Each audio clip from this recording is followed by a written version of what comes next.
Hi there. So I've just, well, we're running our very first prolific academic study, and I thought just to show you guys how really straightforward it is to create a study in this platform. So anyway, let's just quickly make a study. So I like bananas.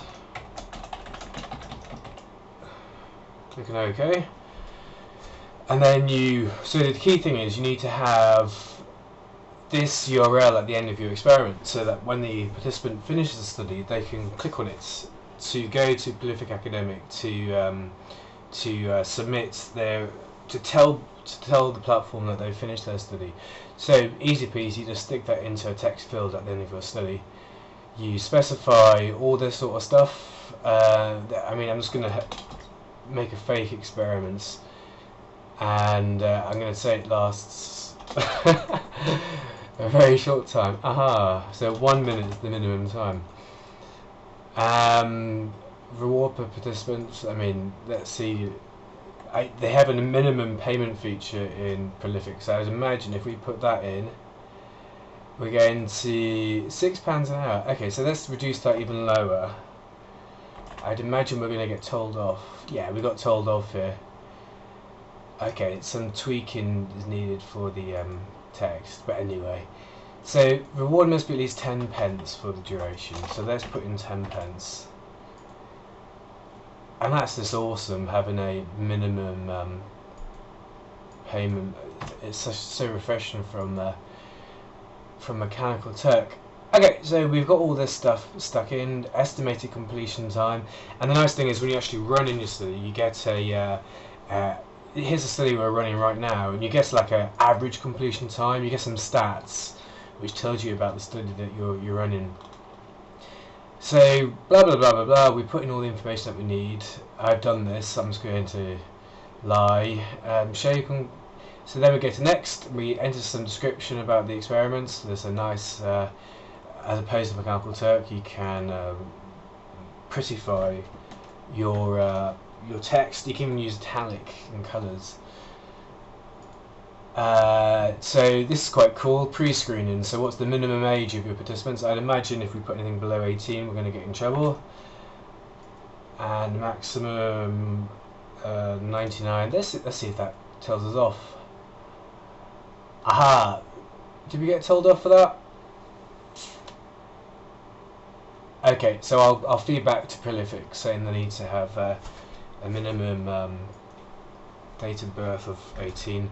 But anyway, let's just zoom through this. So you can specify age, you can specify sex of the people that you want, country of birth, ethnicity, and this is all dependent, of course, on Prolific having these participants. But they've currently got 10,000 people in their database, so I'm sure as the database grows, it's going to be increasingly cool to do very specific subgroup research.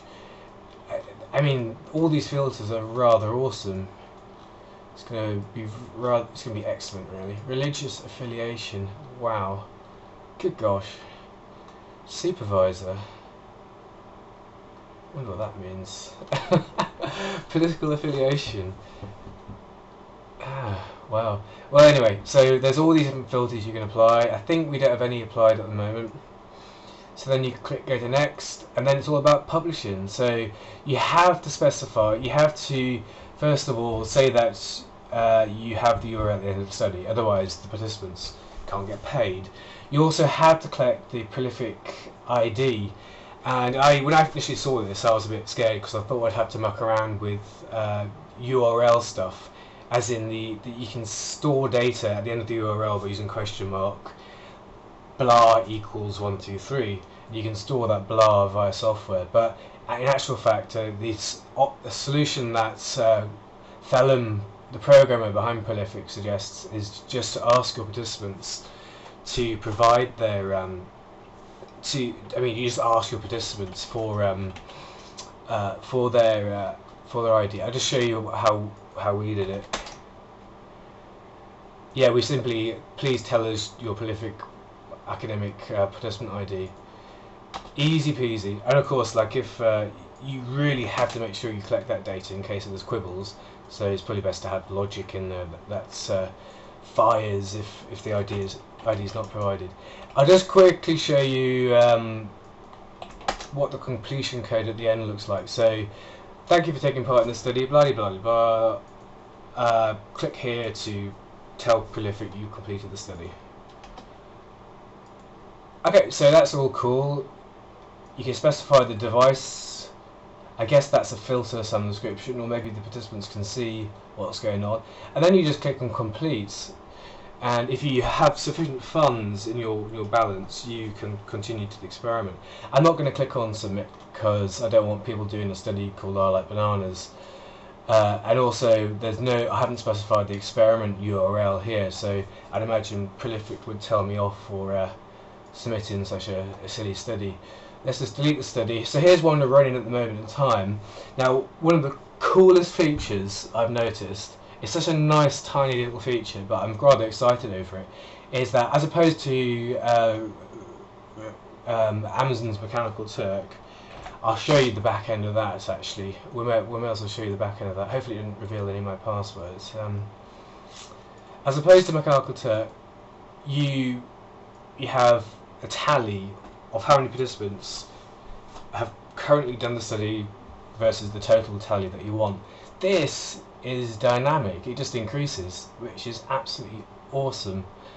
You can also pause your study and duplicate the study that you're running and share it, and I mean, there's all sorts of useful tools. Compared to Mechanical Turk though, so here's the back end of Mechanical Turk that I'm sure a hell of a lot of people have freaked over in